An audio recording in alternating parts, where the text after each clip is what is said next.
Hi there. In this video we're going to go through the very quick and easy process of setting up a text path for engraving on this particular workpiece.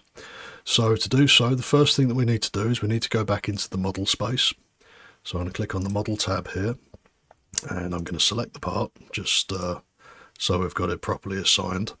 And I'm thinking I'd like to engrave the word ENCY around here. So let's pan around. And we're going to click on the text creation tool. We're going to type in the word ENCY.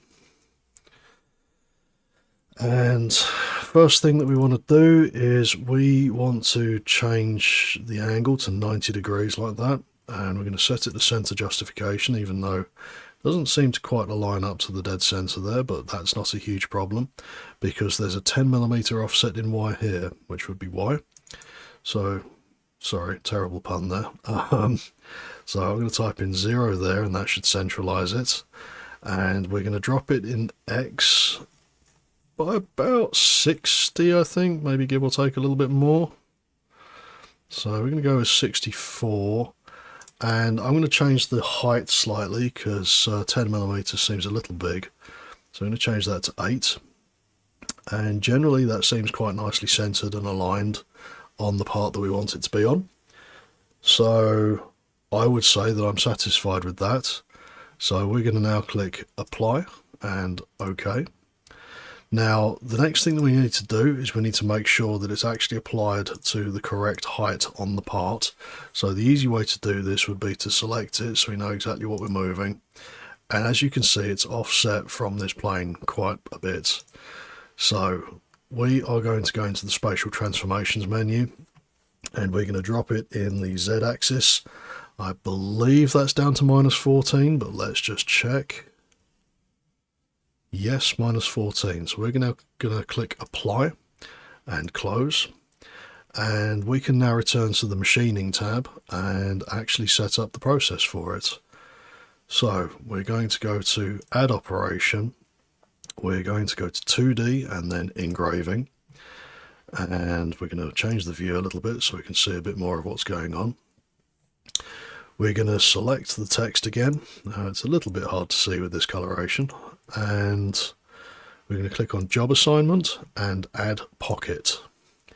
So now that we've done that, we are going to define the heights that we're going to be working at using the strategy tab, and it automatically defaults to 0mm as the base plane.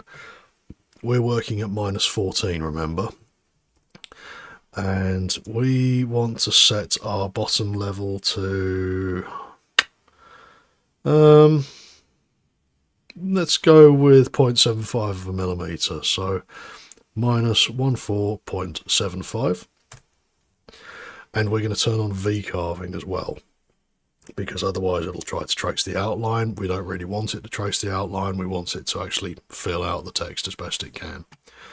So once we've defined all of that, we can now click on generate toolpath just to see. And yes, as we can see right there, it's produced a pretty clean toolpath, even one that's nicely serifed. So that should give us the angular difference to get the corners there. And we can now go into simulation to take a look at how this comes out. So I am going to fast track the simulation up to this point, and then I'm going to click on run. I'll just come down there so we can see. And that's doing a very neat and tidy job of giving us a nice clean set of lettering there, which isn't bad for a 10mm conical bit, is it? So I'm quite happy with that, and I hope that you are as well. Obviously have a play around with the engraving tool, engrave your own message, whatever you'd like to put on there, but for the sake of this illustration, ENCY seems like a pretty sensible fit.